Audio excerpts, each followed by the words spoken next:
Good evening my students, welcome to the session 2 Fluid Mechanics module 1. In this module we are discussing fluid and their properties, fluid pressure and its measurements. Myself Dr. Nagaraj Sitaram, Principal and Professor, Amrita Institute of Engineering and Management Sciences, Biddi, Bangalore. The main objective of the module 1 is to make the student learn the fundamental properties of fluids and its applications. It also emphasizes to learn the hydrostatic laws and application to practical problem solving. In the yesterday session, those who have missed, I would like to summarize in brief. Yesterday session we understood the concept of a fluid, we defined a fluid continuum, we also discussed about system of units and MLT system for dimension description, also fluid properties like density, specific weight, specific gravity and viscosity were discussed. We also discussed about the frictional behavior of the fluid, which is called Newtonian fluid, which follows the Newton's law of viscosity, and the fluids like our own blood, non-Newtonian fluid, which does not obey the Newton's law of viscosity.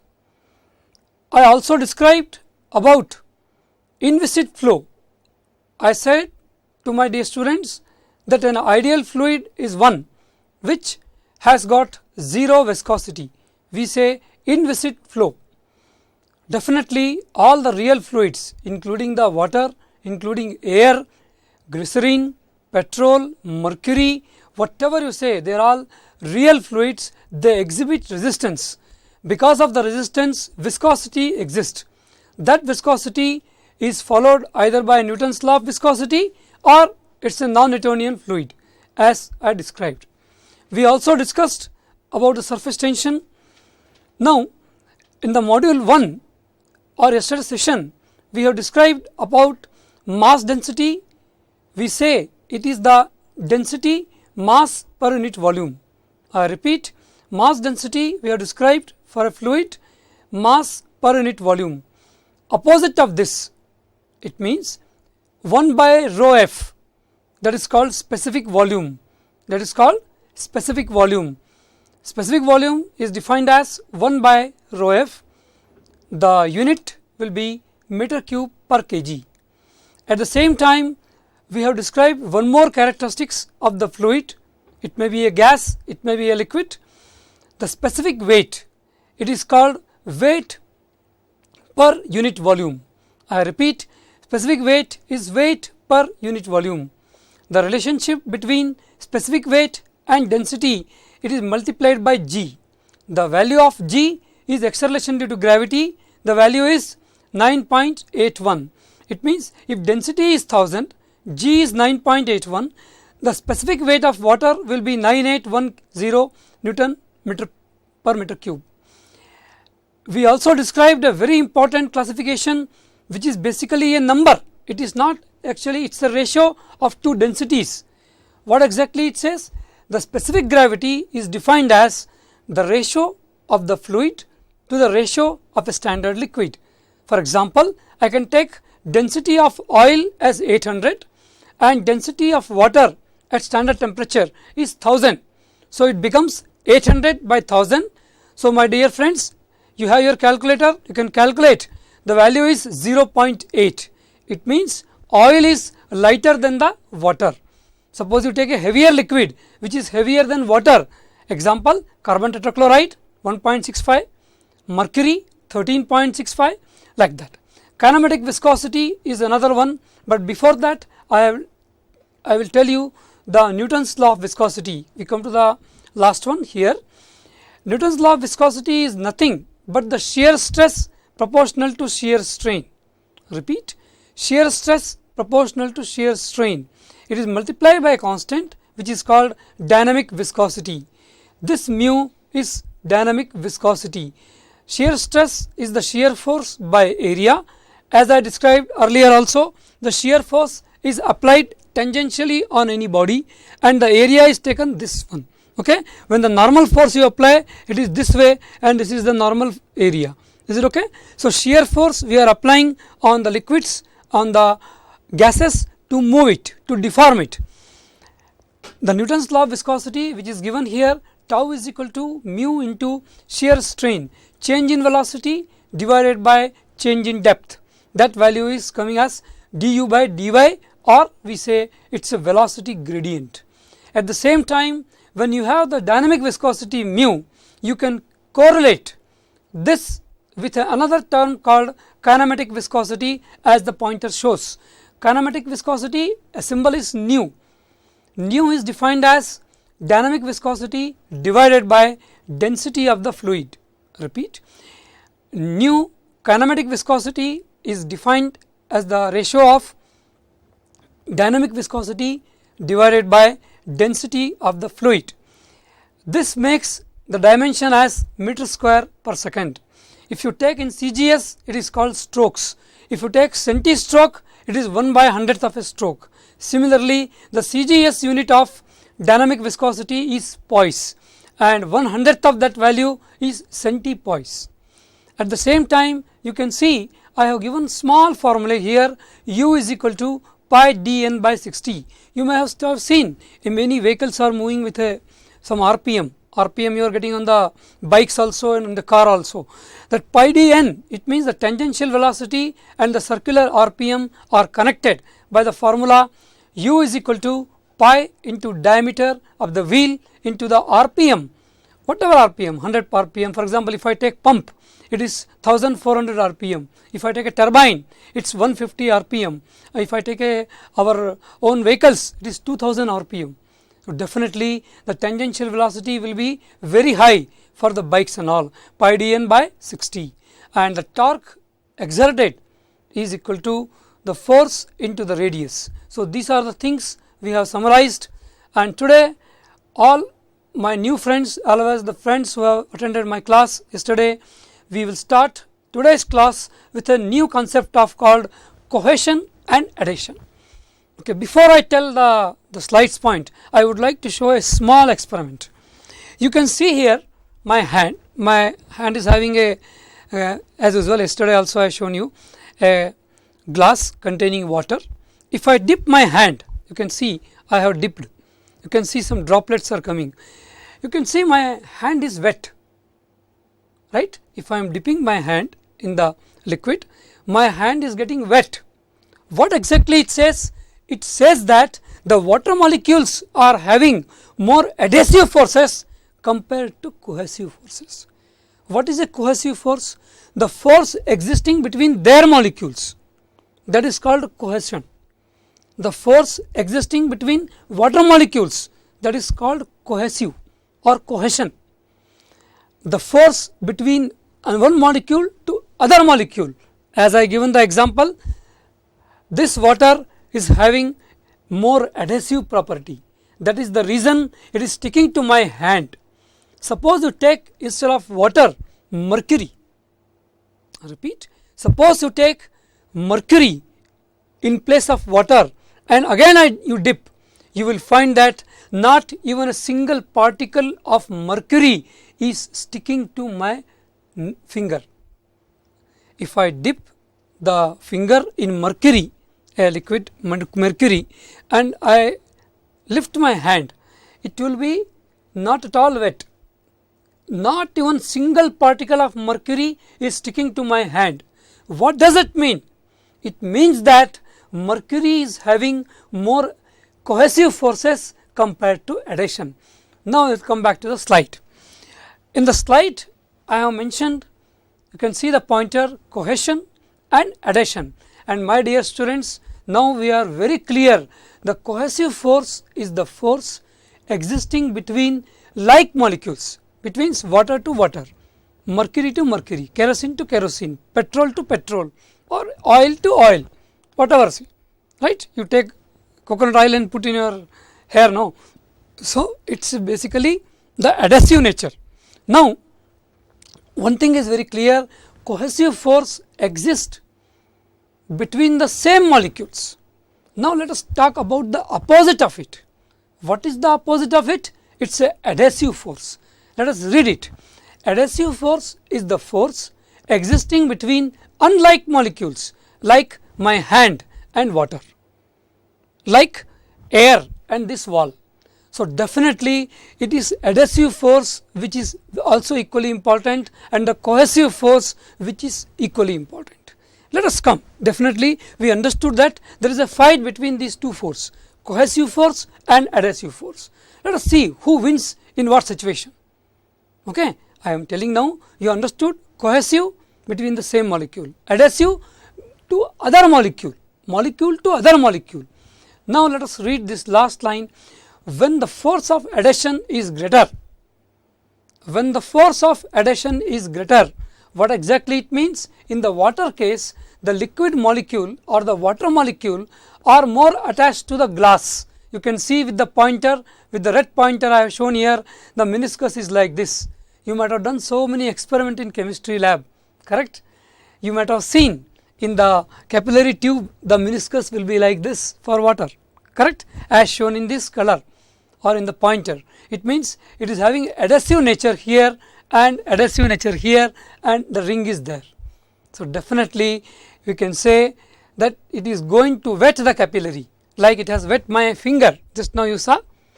Now let us see the opposite of this. Suppose cohesion force is more. As I mentioned, it is more for mercury. So if the cohesion force is more, what is going to happen? You can see this is the convex type. You can see there is an increase in this. It is opposite. Angle of contact is more. This much is the angle here, and here angle of contact is very, very less, roughly 0. Here angle of contact is around 130 degree, 130. So we say that when the water molecule is put in a capillary tube, it is going to behave in a concave way where adhesion force is more as compared to cohesion. It is having more attachment towards the glass and it is going to wet the glass. The angle of contact which is here, roughly it is 0 or 10 degree, correct. Now let us see the opposite signature of it. The opposite is mercury. Mercury is having more adhesion as mercury is having more cohesion as compared to water. So cohesion force is more, angle of contact is more, around 130 degree here, and you can see it is going to be convex type, correct. So now my dear friends, you have understood the concept of cohesion and adhesion. Let us move forward. Let us see a small video on cohesion of this, right. Let us see this one. You can see here I am showing you a starch. You can see my hand and you can see it is a spreading. Suppose if I want to scoop out or if I want to take out of this, what is going to happen? You see, suppose if I am removing, what you are seeing, it is again reassembling. Here again it is reassembling. What does exactly it means? It is showing attraction of similar molecules, correct? Attraction of similar molecules. Let us see once again. My dear friends, we are seeing again a demonstration where cohesion is more. Let us see once again. Yeah, you can see it is a starch or any material. You can see it is like a spreading. Suppose if I want to scoop out a small piece out of it, what is going to happen? You can see it is going to recombine immediately, correct. You can see it is means this particular starch or this particular liquid or this particular mercury or this particular gum, you can say it has got more attachment, cohesion is more, correct. After understanding this concept of cohesion, we will see one more slide. The surface of liquid water meniscus has a concave shape, as I already explained. Adhesion is more, angle of contact is almost 0 and it is going to behave in this way. It is in the concave way. It means adhesion is more and it is going to wet the surface like it has wet my surface in the this one. If I take, you can see it is wetting my hand. So adhesion is more, but I do the same thing for mercury, nothing will come in my hand. Cohesion is more. Let us see same thing. The second point, or second bullet, the surface of mercury has a convex shape, as I mentioned here. It has got more adhesion, and if you draw a tangent here, this is called angle of contact. This is around 130 degree. So you can see that in the case of mercury, a convex shape is observed. In case of water or in oil also you can take, it is going to be concave shape, right. It is basically of the molecular property. So definitely the mercury is not going to wet my hand, while as water or oil, maybe oil you can take, you can say petrol, it is going to wet my hand, right. So this is what we want to say about the cohesion and adhesion. Now let us talk about one more property which is equally important. Very nice way you can see here, we say it is surface tension. My students are intelligent, they always say, sir, you are telling, I know the answer. What is the answer? So my student will tell, sir, there is a tension at the surface, that is why it is called surface tension. Beautifully explained. It is exactly the way you talk. There is a tension at the surface. You can see the cursor here, mouse here. Here you can see tension is there. Here balanced by this side, this side. There is no balancing this side. Come to this molecule. A molecule which is inside. Exactly, if I take the same sample of the glass, on the surface of this water there is an unbalance. I repeat, on the surface of this water unbalancing is there because it is open to atmosphere. But you take a water particle here, here means inside. You can see, I will again show you along with this slide. It is balanced here by F, again F, this side also F, this side also F, this side also F and F. It means the particle is totally balanced inside. I repeat, this particular point where the particle is fully balanced, and on the top of the surface or interface, if you want to say, the molecule which is open to atmosphere is not balanced. Let us talk about more about it. It is very interesting to see the definition now. The apparent solid liquid or gas liquid interfacial tensile stress. It is basically a molecule on the top where some tension is available. Okay, I think you understood. Yes sir, whatever I said you are repeating me.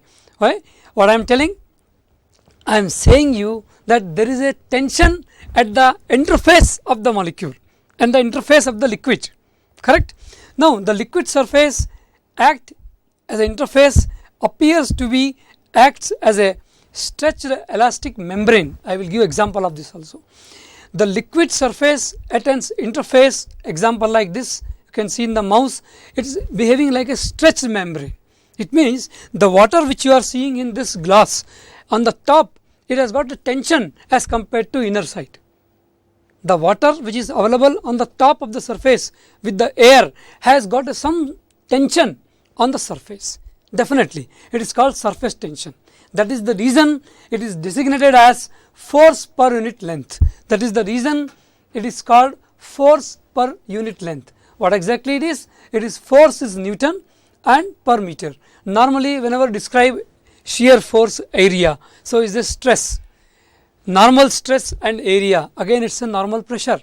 But this particular thing which is available at the membrane of the interface is basically a line force. We say one dimensional force. When I talk about shear stress, it is a two dimensional force.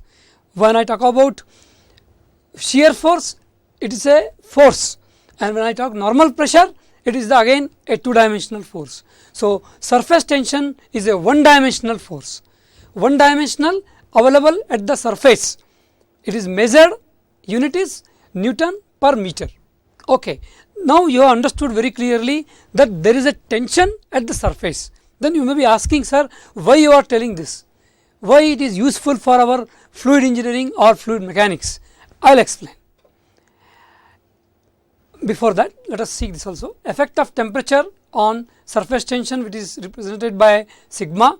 In case of liquid, surface tension decreases with the increase in temperature. Pressure has no or very little effect on surface tension.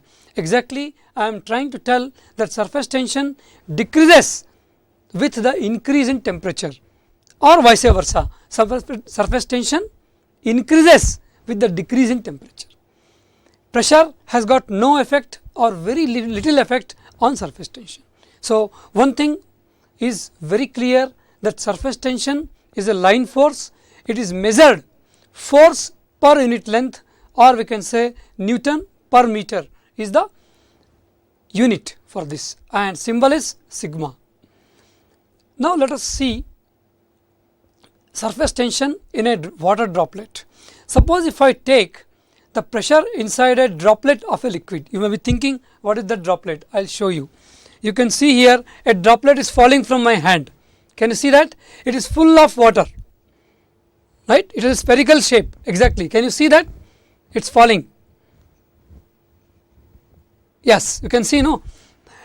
So, that is droplet. If I see the pressure excess is inside, R is the radius, surface tension is a line force available across the periphery or pi d. So, the pressure inside a droplet of liquid or water can be calculated using a free body diagram of a spherical shape of radius r cut in half as shown in the figure, and the force developed around the edge is 2 pi r into sigma, or we can say 2 pi r is the circumference of the circle into sigma. This force must balance with the difference between the internal pressure and the external pressure. We say delta P, represented by delta P. Repeat, the pressure inside a droplet of liquid can be calculated using a free body diagram of a spherical shape of radius r cut in half as shown in the figure, and the force developed around the edge of the cut sphere is 2 pi r into sigma. 2 pi r into sigma. This need to be balanced with the delta P into pi r square, because delta P will be acting across that and pi r square is the radius, exactly like this, correct. Now, if you balance that, you get the difference between inlet pressure, inlet and outlet as 2 sigma by r. So, this is a very important derivation. It is very important to know the surface tension between the two phase, air and water, air and mercury. You can calculate based on the radius of the droplet. Droplet will not be very big, it will be 0.1 mm, it may be 1 mm, 2 mm, like that. You can convert into SI units, right. So, delta P, it means difference in pressure, you can calculate. Now, one more thing you might have observed, some small students or kids, we have that balloon and bubbles, soap bubbles, we will spread in the air. Have you seen that? I repeat, the soap bubbles which normally our kids are playing, they will say oof, and that bubbles are forming. It has got a double actually, inside also air is there is a film, and outside also air is there. Definitely the delta P will be 2 times of the liquid droplet, which is 4 sigma by r. Jet of a liquid, you might have seen, you take a pipe and try to wash your car or bike. Sometimes you can see at the end of the tap or at the end of a pipe, you get a half bubble, that is a jet of a liquid. Exactly the same jet is half of that, that is why it is sigma by r. So, jet of a liquid is sigma by r, spherical soap bubble delta P, it is 4 sigma by r. Definitely if you see those small kids when they are blowing those soap bubbles in the air and you take a pin and pierce it, it will start bursting, correct. That shows the delta P is very high, correct. Those small soap bubbles which has got double air, and if you pierce it with a pin, it is going to burst. That bursting shows it has got more pressure, or delta P is very high as compared to the droplet of a liquid, right, which is 2 sigma by r. So, one thing is very clear, we have explained you the surface tension very clearly what exactly it is, and at the same time as you think also is correct, it is a tension at the surface. Now, you may be thinking why I am mentioning again and again that membrane between the interface of a liquid and a air. It will be there, it may be in the sewage pipeline half filled, it may be in the river, it may be in the water tank half filled, or it may be in any capillary tube, right. Now, let us see the effect of this. I will show a small video. As I explained, this molecule is totally balanced and this molecule is only one side balance, there is a stretch on the top, correct. Let us see a small video, my dear friends, just to realize the surface tension effect, how this tension at the top surface is going to support small light elements. Let us see. Hopefully you can see very clearly, I am putting a small blade. The blade is very light and it is not sinking, correct. Why? Because there is a surface tension on the top. Suppose I put my leg or I put an iron small bar, it is going to sink because its weight is very heavy, that tension cannot take care. So there is a membrane tension on the top. I repeat again, you can see a beautiful experiment which is showing you the surface tension effect of this small blade which is floating. This is the reason why birds can walk on water, because their weight is very light and it can be supported by the top surface stretching of the membrane or the interface liquid. That is why they walk so easily on that, correct. So my dear students, you have understood exactly what is surface tension. Surface tension is a line force, it is a line force and it is measured force per unit length. It means it is Newton per meter, correct. Now let us see one more thing. We have one more effect which is normally called capillary effect. You may be thinking, why again I am repeating, we have already discussed cohesion and adhesion, right. I will give a small example. You might have seen the trees are there, big trees, you can say big banyan trees there on the Magadi road, right, and that side. All the roots of the tree are inside, they are very small elements. You might have seen, no, the drips, ivy we put, it is a very small size. It means the roots are sucking the water from the soil to feed it to the tree, big tree, in the form of a capillary effect. It is sucking the water. So for example, you take a tender coconut, what you will do? You will suck it like this, a vacuum is created. That vacuum is created naturally, which is called capillary effect, if the diameter of the roots are very small. You might have seen some trees, if you unroot it, you can find so many roots, their diameter is hardly 0.1 mm, 0.2 mm. It is able to suck the water in the system and feed it to the mother tree. So we say it is called capillary effect. Then you may be thinking whether capillary effect is there in bigger diameter tube. Answer is no, or it is there, it is very less. So let us talk about capillary effect. So one thing is very clear, I am talking about rise or fall of a liquid in a small diameter tubes. Small means very small, 0.1 mm, 0.2 mm, 0.3 mm, very less. Let us read it, the first slide. The capillary effect is the rise or fall of a liquid in a small diameter tube. I am very clearly mentioning. The curved surface, free surface in the tube is the meniscus, which we have already discussed, that is adhesion is more, it is becoming concave. Water meniscus curves up become because water is a wetting fluid. Mercury, here it is, the next one, you can see the cursor here, mercury is having convex and it is not wetting the surface, correct. It is called non-wetting fluid. I think I already showed my finger dipping in the water, you can see it is wetting liquid, correct. Now force balance can be described. I need to know as an engineer, I need to know as a designer how much amount of rise will be there based on the engineering properties of the liquid. Okay. So one thing is very clear, capillary effect which I am talking is a rise or fall of a liquid in a small diameter tube. Let us see next slide. You can see a small video, as again I am showing you. This diameter is slightly bigger, this is smaller. So what do you expect, my dear students? You expect the liquid rise will be more in this and it will be less in this and intermediate in this, correct. I repeat, the pipe size is more here, pipe size is small here and it is intermediate. So as per my explanation, for the capillary rise or fall, higher the diameter, lower is the rise, smaller is the diameter, higher is the rise, correct. Let us see this video and feel it.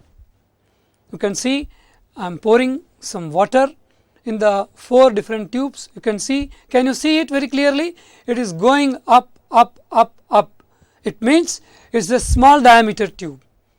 This is not going that much. You can see it is a big diameter. I have given the diameter values also. It is 0.6 mm. I will repeat again, no need to worry. We are going to see a small video in which we are going to understand the effect of capillary rise based on the diameter. Higher the diameter, rise will be less. Lower the diameter, rise will be more. Correct? So, let us see this rise of the system based on the diameter. You can see in the video, we are pouring a liquid and it is shooting more and more in this small diameter as compared to this one, which is bigger one. This is 0.6 mm diameter, this is 0.15 mm diameter. So, you can say almost it is 4 or 5 times. So, definitely this is giving us an idea how these effects are important when we consider microfluids we use in biotechnology or we use in any experiments in the chemistry or any of the laboratories where small diameter are used. Capillary rise need to be taken into account. So, definitely it is going to help you. Now, I am going to derive the formulae. You can see the formula is like this. Here you can see it is a capillary rise for water, and mercury you can see there is a depression. You may be thinking why it is happening. Let us assume that what I described to you earlier, angle of contact for water and a media is 0 or 10 degree. 4 sigma cos 0 is positive, cos 0 is 1. So, it is going to be positive. So, there will be a capillary rise. Let us see the meniscus here. The angle is like this. This angle is around 130. 130 cos 130, if you calculate, cos 90 plus theta is minus sin theta, which is going to be capillary depression. So, mind it well, when the adhesion is more, capillary rise is there. When the cohesion is more, capillary drop is there. Is it okay? I repeat, when the adhesion is more, adhesion means what I described, it is going to wet my hand. Adhesion is more in water, there will be a capillary rise in this case. And when the cohesion is more, in case of mercury, we will be having the capillary dipping, or you can say capillary drop is there. Let us try to balance the equation. Sigma is the surface tension force acting on the circular area here. Pi d is the diameter of the tube, 0 sigma pi d into cos theta. This is balanced by this much of weight. This weight is actually nothing but gamma liquid. You may be thinking, what is this gamma liquid? It is the specific weight of the liquid which is defined as weight per unit volume. It means it will be Newton per meter cube. Per meter cube, if you multiply by meter cube, it will cancel. So, volume of the liquid, which is nothing but pi by 4 d square into h. That is what actually is written here, pi by 4 d square into h. H may be positive for water and negative for the mercury. Explanation I have already given. If you solve this, you get a very fantastic equation, which is actually nothing but H is equal to 4 sigma cos theta gamma of the liquid into diameter. We have already seen that higher the diameter, H will be less, lower the diameter, H will be more. At the same time, higher the liquid, H will be less. It means mercury dip will be very, very small. Correct? Why? Because mercury is a heavier liquid. The specific gravity is around 13.56 into 1000 into 9.81. That value need to be multiplied here, and definitely it will be very, very high, and sigma will be 0.715 Newton per meter. So, definitely in case of mercury, the H will be minus, and in case of a water, it is going to be positive, because theta is almost 0, and for mercury theta we say angle of contact, the value is around 128 degree, 130 degree or 134 degree. It will be given in the numerical. Is it okay? So, with this we are going to see how many things we have discussed in today. One thing we have discussed is, from the beginning, if you ask, cohesion and adhesion, number 1. Number 2, we have discussed about the capillary rise and fall. Then we have derived the equation H is equal to 4 sigma cos theta by gamma L into D. Then at the same time we have understood how important is the intermolecular attraction for mercury and how important is the different molecular attraction for water, that is called adhesion. And we have seen the meniscus like concave for water and convex for mercury. In the same context we have one more definition we call bulk modulus. Normally we see any liquid is incompressible. Normally we say water is very difficult to compress. What exactly it means? If I apply pressure more, if example if I take the same system or say this one, okay, and I apply pressure more, it is a cylinder only having this much. So if I push it more and more, its volume will decrease, correct? Original volume is say V, example I am giving, and if I push it up to this length, my delta V is coming down. It means the final volume and initial volume, if you take the difference, it will be negative. I repeat, normally we say liquid is incompressible, gases are compressible. Air you take helium, you take hydrogen, you take nitrogen, you take, they are all compressible. But normally liquid like oil, like water, like mercury, they are incompressible. We cannot compress it. Otherwise, whatever force we are applying, the change in delta V is very small, correct? For example, assume that this is a piston having all air molecules in that. This is the end of the piston, this is a system here. Now initially pressure is say P0, this is the volume, whatever length you are seeing, this is say V, correct? Now if I am going to increase this pressure from P0 to P1, I have pressed it because it is a gas, I can press it in a piston. Final pressure I will be knowing, I know initial pressure, I know final pressure, and you can see I have increased the pressure. So P2 minus P1 is positive, final pressure minus initial pressure is positive, while as the change in volume, which we call it initial volume higher and final volume less, assume that this is 10 and up to this is 3, so minus will come. So definitely you can see the bulk modulus of the liquid or the fluid is totally depending upon the change in pressure which you apply, followed by, I again say, it is the ratio of change in pressure you applied followed by the corresponding volume decrease to original volume, to corresponding volume decrease in corresponding volume. Suppose if you release the pressure, what will happen? Volume will increase. So delta P will be negative, delta V will be positive, the sign will be reversed. So in that case we have no problem.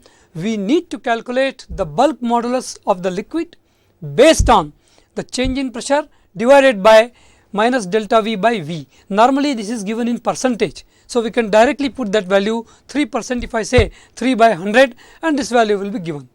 Now delta P is the change in pressure in Pascal. What is Pascal, my dear friends? Newton per meter square, 1 Pascal, and corresponding change in volume, which is a meter cube. Original volume again meter cube. So definitely meter cube and meter cube they cancel. That is why I told you normally it is given in percentage, 5% decrease, 2% decrease, 4% increase. It means it is a number. So the K value will be delta P value. It means it will be in pascals or it may be kilopascal. Then you may be thinking why I am talking about kilopascal. Pascal is 1 PA, kilopascal is 1000 PA, megapascal is 10 to power 6 PA. You want me to repeat?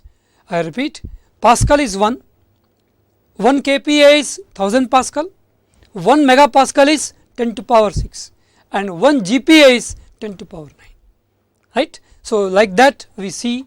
So with this we are almost ending the theory part of the first module for the properties of liquid.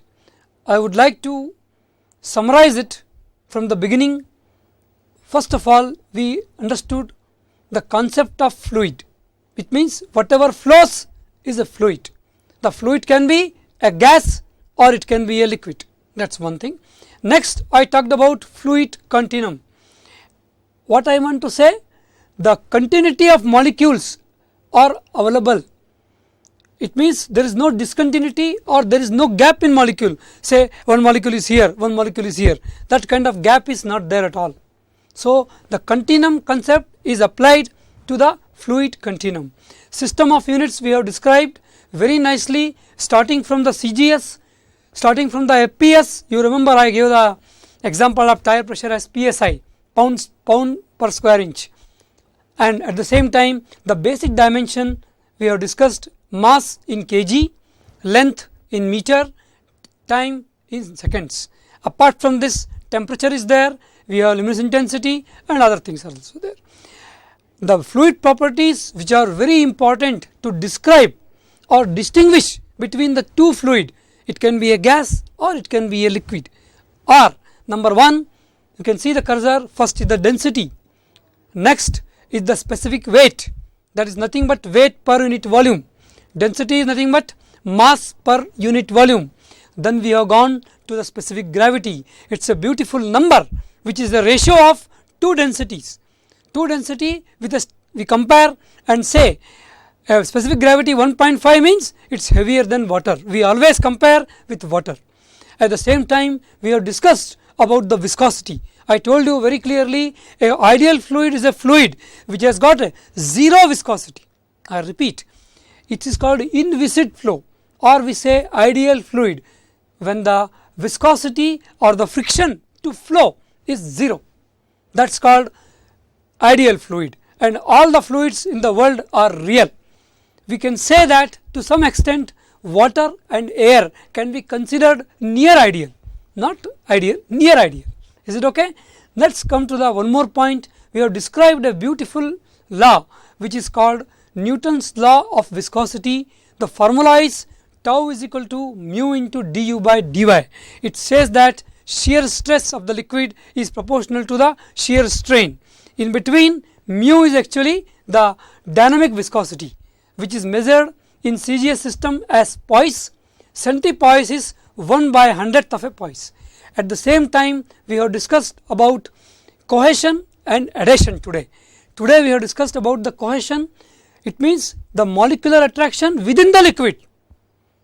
Molecular attraction within the liquid, that is called cohesion, which is more in mercury and relatively less in water.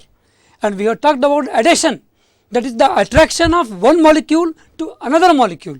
Example I have given you by putting my hand in water. Water has got more adhesive property, that is why it is called wetting fluid. It is going to wet your hand. You take coconut oil, it is going to wet your hand. You take any other thing, it is going to wet.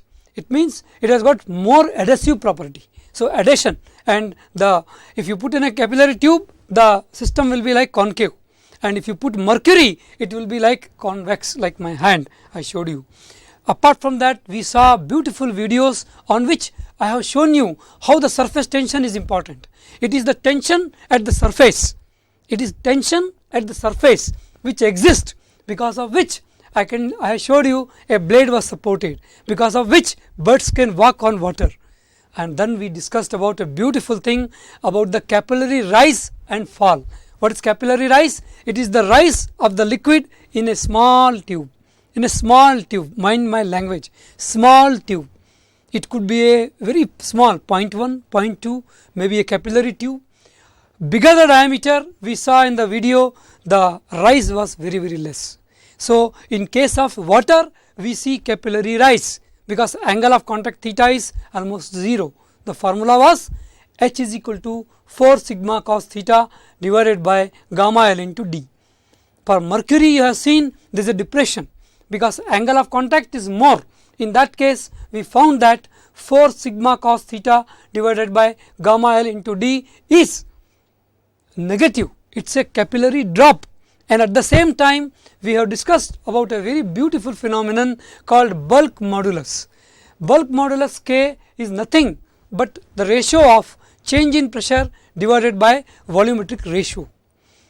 That is really beautiful, because fluid is normally considered, liquid is normally considered as incompressible, but still it has got bulk modulus. And at the same time, we have discussed about the excess pressure in a water bubblet 2 sigma by D, and we have seen a spherical bubble soap bubble which has got a double film, which has got 4 sigma by d, and we have seen liquid jet which is sigma by d, sigma by r. So, for water droplet it is 2 sigma by r, for soap it is 4 sigma by r, and for liquid jet it is sigma by r. R is the radius, you can put it in diameter also, it becomes 8 sigma by d for bubble, soap bubble, 4 sigma by d for water droplet, and 2 sigma by d for jet. So, that is the meaning of it. Before I conclude today's session, I would like to just repeat the formula again. The mass density we have formula is m by v, that is the mass per unit volume. Specific volume is 1 by rho f meter cube by kg. We have described about the specific weight, density of the liquid into g, which is 9.81. We have specific gravity, a very fine number, dimensionless number, 1.2, 0.8, 13.6, like that. Ratio of two densities. The kinematic viscosity, the formula is mu by rho, and h is actually the capillary rise or drop, 4 sigma cos theta gamma liquid into d, and at the same time the shear stress which I described as Newton's law of viscosity, tau is equal to mu into du by dy or f by a. U is the tangential velocity for any rotating body, pi d n by 60, and the torque applied in that moving liquid is force into radius. At the same time, we have seen K is equal to delta P, that is the change in pressure, bulk modulus is given by delta P divided by volumetric strain. And lastly, but not the least, the soap bubble excess pressure 4 sigma by r, water jet sigma by r. So, with this I conclude almost my theory classes for the module 1 in the half part of it. So, in the tomorrow session we are going to start numericals. Be ready with your calculator, we are going to work out the numericals based on these properties. Thank you very much, see you again.